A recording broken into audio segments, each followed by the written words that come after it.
चलिए फिर से स्वागत है स्मार्ट क्लास के यूट्यूब चैनल पर। देखिए आज के टॉपिक में हम बात करेंगे भारत के मुख्य शासन अंगों के बारे में। जिस तरह एक परिवार को चलाने के लिए घर के मुखिया का होना जरूरी होता है, घर के हर सदस्य को एक अलग अलग काम दिया जाता है जो उस काम को करके घर के आने वाले भविष्य को तय करती है।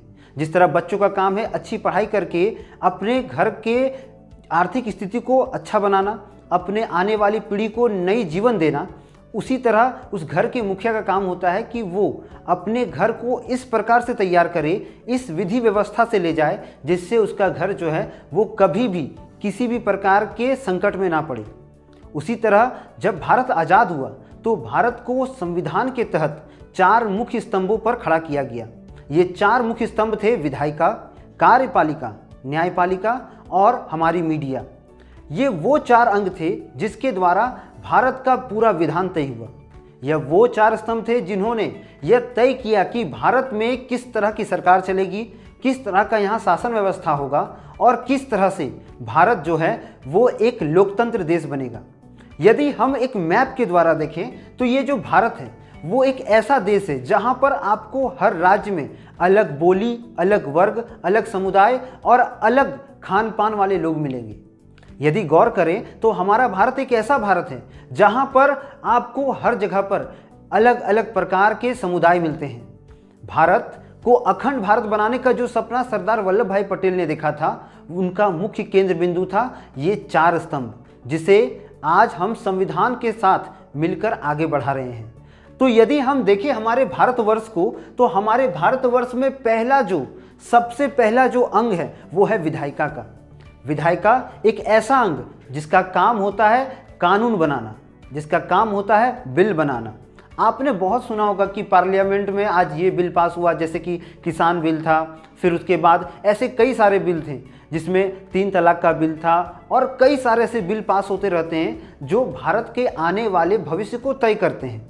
अब इस तरह के जो बिल बनाने का काम होता है वो होता है विधायिका का। विधायिका भारत के 4 स्तंभों का एक पहला स्तंभ है जिसका बहुत ही मुख्य रोल होता है। एक विधायिका जो होता है वो 2 रूप में बटा होता है। यदि देखें तो एक विधायिका केंद्र सरकार और राज्य सरकार में बटा होता है।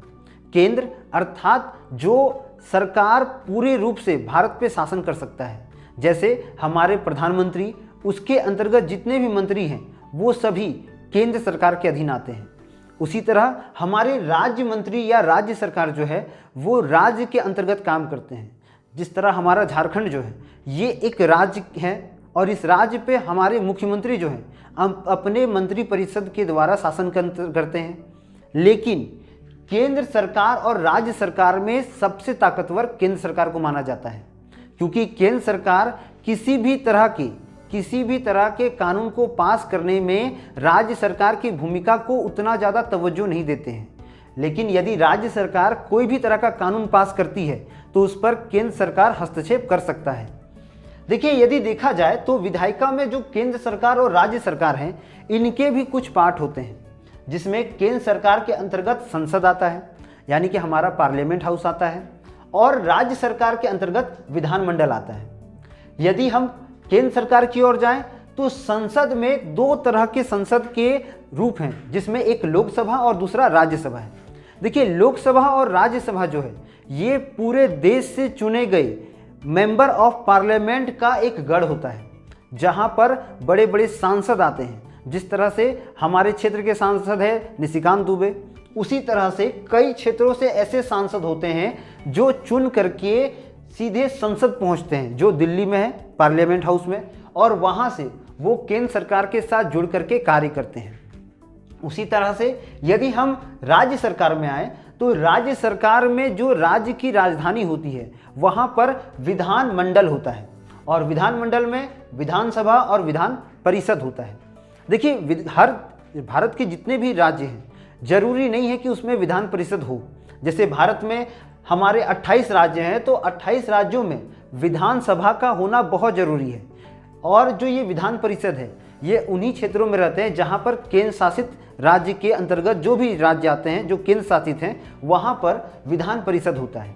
विधान परिषद, अगर कोई राज्य चाहे, मान लीजिए कोई राज्य जो है 2800 राज्य में कोई चाहे कि उसे विधान परिषद की आवश्यकता है, तो वो अपने मर्जी से ले सकता है, अन्यथा उसकी कोई ज़रूरत नहीं पड़ती है। लेकिन विधानसभा जो है वो 2800 राज्य में होना बहुत ज़रूरी होता है।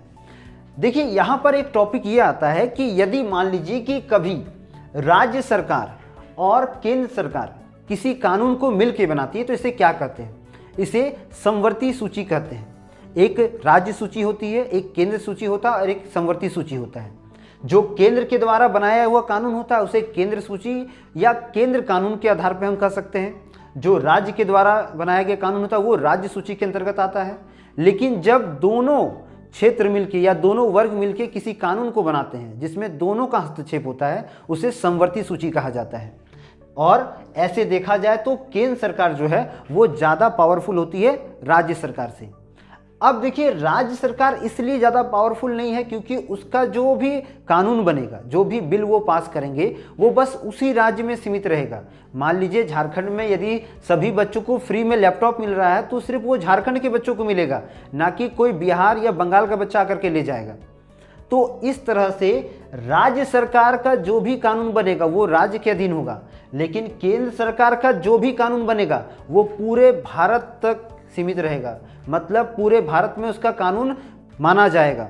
अब देखिए ये जो विधायिका होती है इनका तो पाठ हम लोगों ने जान लिया।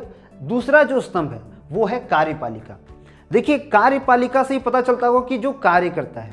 मान लीजिए कि विधायिका द्वारा कोई कानून पास होता है और उस कानून को लागू करने का जो पूरा दायित्व होता है वो कार्यपालिका के पास होता है। अर्थात मान लीजिए कि यदि विधायिका द्वारा ये कानून पास होता है कि जितने लड़के हैं उनका विवाह होगा तो वो अपने ससुराल में जाकर रहेंगे, अपने घर में नहीं रहेंगे। जिस तरह लड़की कभी ससुराल जाती थी अब लड़के ससुराल में रहेंगे। इस तरह का यदि कोई कानून पास हो जाए मान लीजिए विधायिका द्वारा, तो उसको पालन करवाने का अधिकार किसका है? कार्यपालिका का। आपको एक जीके का क्वेश्चन मैं पूछता हूँ, वह कौन सा देश है जहाँ पर लड़के ससुराल में रहते हैं, लड़कियाँ नहीं रहती है? आप ये कमेंट में ज़रूर बताइएगा कि किस देश में विवाह होने के बाद लड़के जो है वो ससुराल में जाकर बसते हैं, जिसको घर जमाई हम लोग बोलते हैं। अब यहाँ आते हैं तो कार्यपालिका का काम क्या होता है? कार्यपालिका का काम होता है कि विधायिका द्वारा जो कानून पास होता है उसको लागू करवाना पूरे देश में। अब बात यहाँ है कि लागू करवाना है तो कैसे करवाना है। अब मान लीजिए कि कानून पास हुआ कि लड़कों का विवाह होगा और लड़के जो रहेंगे वो लड़कियों के घरों में जाकर रहेंगे, जहाँ पर लड़कों का ससुराल होता है वहाँ जाकर रहेंगे। तो इस तरह के मान लीजिए कानून पास होता है, इसको मैं मजाक से ले रहा हूँ, सीरियस मत लीजिएगा। तो इस तरह का कानून पास जब होगा तो इसको लागू किस तरह करना है? इसको लागू करने के लिए अपने विधि व्यवस्थाओं के आधार पे उन लोगों को दायित्व सौंपा जाएगा जो इस काम को करने में सक्षम है। अर्थात केंद्र स्तर पर देखा जाए तो पहले राष्ट्रपति, जिसे देश का पहला नागरिक कहा जाता है, उसके बाद उपराष्ट्रपति, उसके बाद प्रधानमंत्री और उसके बाद प्रधानमंत्री द्वारा चुना गया मंत्रिपरिषद। मतलब देखिए यहाँ साफ है कि हमारे देश में राष्ट्रपति जो है वो एक बोल सकते हैं कि एक सिंपल सा रोल अदा करते हैं। उनके द्वारा किसी भी तरह के सजेशंस को दिया जा सकता है। मतलब राष्ट्रपति जो है वो किसी भी तरह का सजेशंस को दे सकते हैं, लेकिन उस पर अमल करने का मुख्य पावर किसके पास होता है? हमारे प्रधानमंत्री के पास। भारत के प्रधानमंत्री के पास वो पावर है जो वो राष्ट्रपति के आदेशों को पालन करने के साथ साथ अपने से भी कुछ आदेश जारी कर सकते हैं। इसलिए भारत एक ऐसा देश है जहां पर लोगों द्वारा चुने गए प्रधान को ही हर तरह की शक्तियां दी गई है। जैसे राष्ट्रपति का चुनाव कौन करते हैं? मेंबर ऑफ पार्लियामेंट करते हैं, लेकिन प्रधानमंत्री का चुनाव कौन करते हैं? लोकतंत्र करता है। और लोकतंत्र के पास ये ताकत है कि वो जिस प्रधानमंत्री को खड़ा करेगा उसके पास ही सभी ताकतें निहित होती हैं। वो किसी भी स्टेप को उठा सकता है सिर्फ और सिर्फ एक सिफारिश के आधार पे। मान लीजिए कि यदि हमारे प्रधानमंत्री को एयर स्ट्राइक करना है या किसी भी तरह का ऐसा गतिविधि करना है जिससे हमारे देश को सुरक्षा मिले, तो वो सिर्फ एक बोल सकते हैं सिफारिश करेगा राष्ट्रपति से कि मुझे इसकी आवश्यकता है और राष्ट्रपति को वो देना होगा। मतलब राष्ट्रपति का ठप्पा होना जरूरी है, लेकिन डिसीजन लेने का पूरा काम किसका होता है? प्रधानमंत्री का होता है। तो प्रधानमंत्री का मुख्य रोल होता है क्या? कि किसी भी तरह के आदेश को लागू कराने का। अब प्रधानमंत्री जो होते हैं वे अपने आधार पर अपने पार्टी से अपने मंत्री को चुनते हैं और उसी चीज़ को मंत्रिपरिषद कहा जाता है। अर्थात मान लीजिए कि एक प्रधानमंत्री बनते हैं तो उसके बाद वो ऐसे लोगों को चुनते हैं अपने पार्टी से जो जीत करके पार्लियामेंट हाउस में आते हैं, और जीतने के बाद उनके आधार पे, उनके कार्य क्षमता के आधार पे उन्हें वो विभाग सौंपा जाता है। मान लीजिए कोई कपड़ा मंत्री है तो उसे कपड़ा मंत्री बनाया गया, कोई टेक्नोलॉजी में तो किसी को संचार मंत्री बनाया गया। तो हर व्यक्ति को अपना एक पार्ट दिया जाता है। अब देखिए यहाँ मंत्रिपरिषद जो है वो भी 3 रूप में बटा हुआ है, जिसमें कैबिनेट मंत्री, राज्य मंत्री और उप मंत्री होता है। और इन तीनों रूपों के आधार पर एक तरह से कार्यपालिका का गठन किया जाता है। उसके बाद यदि राज्य स्तर पर जाएं तो राज्य स्तर पर हमें राज्यपाल मिलता है राष्ट्रपति द्वारा, जिसे यहाँ पर स्थापित किया जाता है। और इसमें मुख्य न्यायाधीश का, अर्थात जो राज्य के जो मुख्य न्यायाधीश होते हैं वो भी इसमें अपनी बहुत महत्वपूर्ण भूमिका देते हैं। फिर राज्यपाल के बाद मुख्यमंत्री, जिसे उस राज्य के लोगों द्वारा चुना जाता है चुनाव के तहत। क्योंकि देखिए जितने भी यहाँ पर आपको दिख रहे हैं कार्यपालिका में, उसमें अधिकतर चुनाव होता है, तो मुख्यमंत्री को भी चुनाव के द्वारा लाया जाता है। उसके बाद मंत्रिपरिषद जो मुख्यमंत्री द्वारा बनाया जाता है। मुख्यमंत्री यह तय करता है कि वो अपने खेमे में, अपने ग्रुप में किसे शामिल करेगा जो उसकी बोल सकते हैं कि कार्य को और अच्छा से कर सके। अब देखिए कार्यपालिका में एक और पार्ट छूटता है, वो है अस्थाई और अस्थाई। अभी तक हम लोगों ने जितना जाना ये सभी अस्थाई हैं, ये सभी अस्थाई हैं, क्योंकि इनको लोगों द्वारा एक निश्चित समय के लिए चुना जाता है। आपको पता होगा कि भारत में जितना भी तरह का शासन तंत्र है, जो नेताओं को हम चुनते हैं और जिन्हें हम मेंबर ऑफ पार्लियामेंट बनाते हैं, उन्हें एक निश्चित कार्यकाल दिया जाता है 5 वर्षों का। लेकिन एक अस्थाई के रूप में जिस तरह ये कार्य करते हैं, उसी तरह भारत का जो कार्यपालिका है उसका एक और चेहरा है जो है अस्थाई कार्यपालिका। अस्थाई कार्यपालिका का काम क्या है कि यहाँ पर ऐसे लोगों को चुना जाता है जो अपने दक्षता, अपने सक्षमता और अपनी मेहनत के बल पर यहाँ तक पहुँचते हैं। उन्हें चुनाव की आवश्यकता नहीं होती है, वो कड़ी मेहनत करके IAS, IPS और DSP जैसे बड़े बड़े पोस्ट में स्थापित होते हैं, जिनका सीधा लगाव जो होता है वो केंद्र से होता है। और उनका शासन तंत्र जो होता है या उनका शासनकाल 60 वर्षों तक का होता है। तो वे अपने सक्षमता और अपनी दक्षता के आधार पर चुने जाते हैं। जबकि इनका चुनाव किस तरह होता है, इनका चुनाव जो होता है वो लोगों द्वारा होता है, इसलिए लोकतांत्रिक रूप से देखे जा सकते हैं। जबकि जो अस्थाई रूप से जो कार्यपालिका में होते हैं, जिसमें IAS आते हैं, IPS आते हैं, DSP आते हैं और बहुत बड़े बड़े ऑफिसर आते हैं, ये रेगुलर काम करते हैं। इसलिए आपने कई बार देखा होगा कि कई सारे पुलिस ऑफिसरों को या कई सारे DM, DSP जो होते हैं उनको तलब कर दिया जाता है, उनको हमेशा के लिए निकाला नहीं जा सकता है। और बहुत रेयर केस में उन्हें निकाला जाता है, तब बहुत सारे बोल सकते हैं कि सघन आरोप जब होते हैं तब उन्हें क्या किया जाता है, अपने पद से इस्तीफा देना पड़ता है, नहीं तो वे तलब कर देते हैं, कुछ समय के लिए सस्पेंड किया जाता है। इसलिए क्योंकि उन्हें उनका जो चुनाव होता है वो बहुत कड़ी तौर तरीकों से होता है। वो कई एग्ज़ाम्स देते हैं और उन एग्ज़ाम्स के बदौलत उन्हें वो पोस्ट मिलता है, लेकिन इन्हें कोई एग्ज़ाम्स देने की ज़रूरत नहीं पड़ती है। ये बस चुनाव करेंगे, चुनाव में यदि ये जीतते हैं तो इनकी सत्ता बनी और ये क्या करते हैं, अपनी सत्ता पे कायम हो जाते हैं। कार्यपालिका और विधायिका में एक बहुत कॉमन सा संबंध है।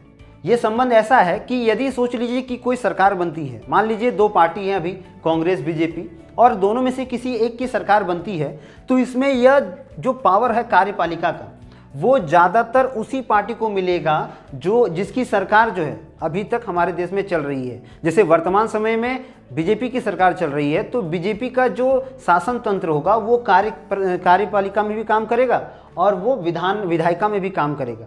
उदाहरण के लिए मान लीजिए कि कार्यपालिका में उसका क्या काम होगा, यदि कोई बिल वो वहाँ से पास करता है, मान लीजिए कोई भी तरह का, जैसे अभी किसान आंदोलन हुआ तो बहुत सारे बिल को कैंसिल करना पड़ा, फिर उसके बाद 3 तलाक का नियम था और कई सारे ऐसे दावपेच थे, ऐसे बिल्स थे जिसको पास किया गया विधायिका के द्वारा।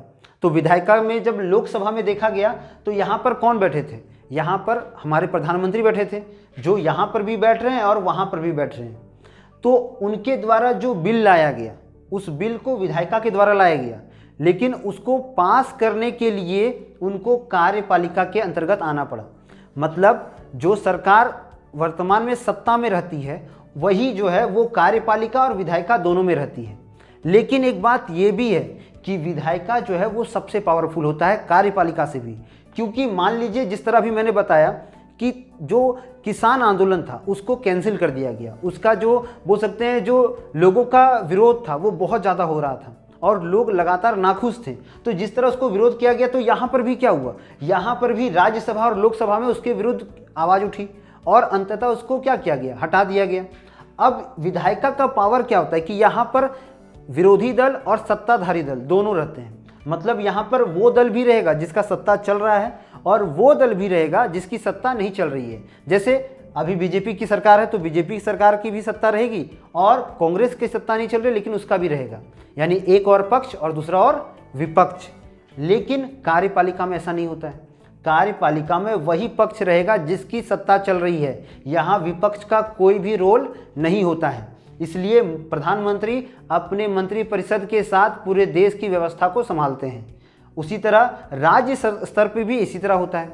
राज्य स्तर पे भी क्या होता है कि राज्य सरकार जो होता है विधायकों द्वारा अपने शासन तंत्र को चलाती है और वही विधायकों से शासन तंत्र चलाती है जो अपने क्षेत्र से चुनकर आते हैं, चाहे वो पक्ष में हो या विपक्ष में हो।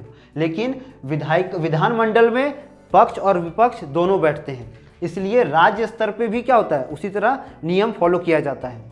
अब ये कार्यपालिका के बाद जो है अगला आता है न्यायपालिका।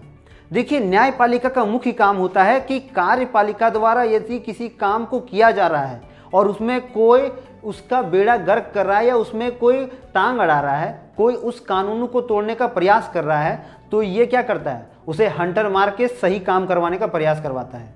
मतलब मान लीजिए कि कोई कानून पास होता है और कई सारे ऐसे वर्ग हैं जो इस कानून को नहीं मानते हैं, तो उसको दंडनीय अपराध देने का जो पूरा खेमा है वो न्यायपालिका के अंतर्गत आता है। अब न्यायपालिका जो है एक ऐसा वर्ग है जो इन दोनों से मुक्त होता है। इन दोनों का कोई भी पावर इस पे काम नहीं करता, ये सरकार से बिल्कुल अलग है। और न्यायपालिका का अर्थ ही होता है जहां न्याय मिले, और ये न्याय जो है ये कभी सरकार के भी पक्ष में होगा या तो ये उन लोगों के पक्ष में होगा जो सरकार के विरुद्ध खड़े हैं। इसलिए न्यायपालिका में एक तरह से ऐसे कानून और ऐसी विधि का व्यवस्था होता है जो संविधान के आधार पर है। इसलिए न्यायपालिका में सुप्रीम कोर्ट, उसके बाद हाई कोर्ट और अंततः डिस्ट्रिक्ट कोर्ट होते हैं। कई जगहों पर न्यायपालिका में डीएम भी होते हैं अर्थात डिस्ट्रिक्ट मजिस्ट्रेट भी होते हैं जो भूमि विवाद के छोटे छोटे लफड़ों को यानी सुलझाते हैं। तो कई जगहों पर न्यायपालिका द्वारा ये काम होता है। अब देखिए, न्यायपालिका में सबसे न्यूनतम स्तर पर आता है डिस्ट्रिक्ट कोर्ट। मान लीजिए कि आप बाइक चला रहे हैं और बाइक के चलाने के दौरान आप एक बकरी को मार देते हैं। अब बकरी को मारने के बाद बकरी का जो मालिक है वो आपके विरुद्ध केस करेगा, तो वो डायरेक्ट जाके सुप्रीम कोर्ट पे नहीं गुहार लगाएगा कि हम मेरा बकरी मार दिया, इसको पकड़ के जेल में डालो। वो पहले जाकर के डिस्ट्रिक्ट कोर्ट में जाके क्या करता है, आपके ऊपर केस करेगा या पुलिस थाने में जाके वो रजिस्टर कराएगा एक एफआईआर। यदि बाहर सुलझ गया तो ठीक है, ना तो कहाँ मिलेंगे, डिस्ट्रिक्ट कोर्ट में। और डिस्ट्रिक्ट कोर्ट में जब यदि मामला नहीं सुलझा, मान लीजिए मामला सुलझ गया और आप निर्दोष साबित हो गए, लेकिन बकरी का मालिक जो था जिसकी बकरी मरी वो अभी भी खुश नहीं है और वो बोलेगा नहीं ये अन्याय हुआ, मुझे सही मुआवजा नहीं मिला। मान लीजिए बकरी का दाम उस चाहता था 10,000, आपने 2,000 दिया, तो वो खुश नहीं है। तो अब अपना मांग को लेकर के वो कहाँ जाएगा, हाई कोर्ट जाएगा और हाई कोर्ट में जाकर के वो अपील करेगा कि मेरा बकरी इसने मारा और मुझे इतना मुआवजा चाहिए। मान लीजिए हाई कोर्ट भी गया वहाँ, और हाई कोर्ट में जाने के बाद उसको 10,000 में मात्र 5,000 मिला, तब भी वो खुश नहीं है। तो वो कहाँ जाएगा इसको लेकर के, फिर वो जाएगा सुप्रीम कोर्ट। देखिए, मैं एक उदाहरण के द्वारा बता रहा हूँ, ये कोई सीरियस नहीं है, एक उदाहरण के द्वारा मैं बताना चाह रहा हूँ कि इस तरह होता है। जब भी कोई केस फरियाद जो है वो डिस्ट्रिक्ट कोर्ट में नहीं हल होता है तो उसे प्रेस्पॉन्ड कर दिया जाता है, या फिर डिस्ट्रिक्ट कोर्ट के फैसले से आप खुश नहीं होते हैं तो उसे हाई कोर्ट में भेजा जाता है। और यदि हाई कोर्ट के बाद भी आप नहीं खुश है उसके फैसले से तो उसको सुप्रीम कोर्ट में भेजा जाता है, और सुप्रीम कोर्ट के द्वारा जो फैसला लिया जाता है वो अंतिम फैसला माना जाता है, और उसी के आधार पर पूरे देश में कानून व्यवस्था लागू होती है। तो इस तरह से न्यायपालिका जो होती है वो अपना एक वर्क करती है। मैंने फिर बताया कि न्यायपालिका के एक और अंग है जो डीएम के पास वो पावर होता है, डीएम अर्थात डिस्ट्रिक्ट मजिस्ट्रेट। तो डिस्ट्रिक्ट मजिस्ट्रेट क्या करते हैं कि किसी भी प्रकार के छोटे मोटे जो भू व्यवस्था या बोल सकते हैं जमीनी रूप से कोई लफड़ा होता है तो उसको सुलझाने का काम करते हैं। तो ये भारत का तीसरा स्तंभ है। भारत का चौथा और अंतिम जो स्तंभ है वो है मीडिया। अब मीडिया को तो आप बहुत अच्छे से जानते होंगे, कुछ भी और आजकल की जो मीडिया है वो ज़्यादा बोल सकते हैं न्यूज नहीं, ज़्यादा म्यूजिक चलाती है। आप सुन सकते हैं कि जब भी कोई ब्रेकिंग न्यूज आता है तो 10 बार एक आवाज़ बजता है, ऐसा लगता है कि हार्ट अटैक आ जाएगा। तो ऐसे कई मीडिया हैं जो उकसाने का काम करते हैं। तो अब मीडिया में यदि आए तो मीडिया जो है वो दो तरह की है, एक अंतर्राष्ट्रीय मीडिया है और एक लोकल चैनल्स है। अब ये अंतर्राष्ट्रीय मीडिया वो मीडिया होती है जो विश्व स्तर पे काम करती है हमारे देश के लिए, जो विश्व की भी जानकारियाँ देती हैं और हमारे देश की भी जानकारियाँ देती हैं। लेकिन लोकल न्यूज आपको वो मिल जाएंगे जो सिर्फ आपके क्षेत्र की जानकारियाँ देते हैं। जैसे कि मान लीजिए कि कोई आदमी, कोई मताल था, वो दारू पी के नली में गिर गया और नली में गिरने से उसका पैर टूट गया, तो इस तरह का न्यूज आपको लोकल न्यूज में देखने को मिल जाएगा। लेकिन अंतर्राष्ट्रीय मीडिया में अंतर्राष्ट्रीय स्तर पर, जैसे कोई ऐसा सोच लीजिए कि कोई ऐसा लफड़ा जो दो देशों के बीच चल रहा है या भारत में नेताओं के बीच चल रहा है, कोई पार्टी के बीच चल रहा है, तो वो सब आपको इन दोनों में मिल जाएगा। लेकिन अंतर्राष्ट्रीय में कुछ मुख्य जानकारियाँ जो होती है वो विदेश से भी मिलती हैं। अब ये जो मीडिया का जो चौथा स्तंभ है, ये आज आपको इलेक्ट्रॉनिक मीडिया के रूप में या डिजिटल मीडिया के रूप में देखने को मिलेगा। पहले के समय में ये समाचार पत्रों में मिलता था, पत्रिकाओं में मिलता था, लेकिन आज क्या है, आज अत्याधुनिक दुनिया में ये आपको डिजिटल या बोल सकते हैं इंटरनेट के माध्यम से देखने को मिल जाता है।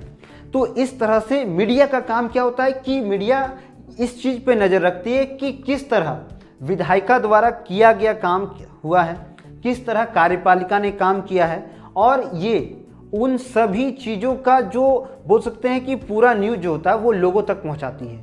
मतलब एक मीडिया का काम होता है कि वो लोगों तक सही जानकारी को पहुंचाए और लोगों की विश्वास को सरकार और सरकार के विरोध के पार्टियों की बातों को सुन करके लोगों के समक्ष रखे। न्यायपालिका के द्वारा क्या काम किया गया, कार्यपालिका के द्वारा क्या काम किया गया और विधायिका के द्वारा क्या काम किया गया है, इसका पूरा लेखा जोखा जो होता है वो एक मीडिया जो होता है वो उस देश के लोगों तक या भारत के लोगों तक पहुंचाती है। अब देखिए, मीडिया का एक बहुत बड़ा रोल होता है हमारे देश में, क्योंकि मीडिया पे ही हम विश्वास करते हैं। वो एक आईना होती है जिसको देख करके ही हम समझते हैं कि हमारा देश किस ओर जा रहा है। देखिए, अनुच्छेद 50 के तहत न्यायपालिका में एक कानून पारित है। ये कानून ये है कि न्यायपालिका को कभी भी विधायिका और कार्यपालिका के साथ नहीं जोड़ा जा सकता है। उसी तरह मीडिया में भी बोल सकते हैं कई ऐसे तंत्र होते हैं जहां पर इन तीनों अंगों को इसको हर तरह का जवाब देना होगा जो देश के कल्याण के लिए हो। आप यदि कहीं नहीं जा सकते हैं, मान लीजिए मीडिया एक ऐसा तंत्र है, एक ऐसा वर्ग है कि वो 20 करोड़ का गाड़ी तो नहीं खरीद सकता है, लेकिन 20 करोड़ के गाड़ी के अंदर घुस करके उसकी पूरी जानकारी आप तक पहुंचा सकता है। तो मीडिया का ये पावर होता है। मीडिया का ये पावर होता है वो किसी भी सरकार की हर नीति को, हर निर्देश को उन लोगों तक पहुंचाए जहां उसकी आवश्यकता है, और साथ ही साथ लोगों की मांग को मीडिया जो है वो सरकार तक पहुंचाती है। मीडिया एक ऐसा तार होता है जो सरकार और भारत के लोगों के बीच में एक सूचना का संचार का काम करता है। तो इस तरह से भारत जो है वो अपने शासन अंगों के द्वारा चलता है। आशा करते हैं कि भारत के इस शासन अंग की पूरी जानकारी को आप बहुत अच्छे से समझ गए होंगे। मिलेंगे हम लोग अगले वीडियो में, तब तक के लिए चैनल को लाइक करें, शेयर करें, सब्सक्राइब करें। वंदे मातरम। भारत माता की जय।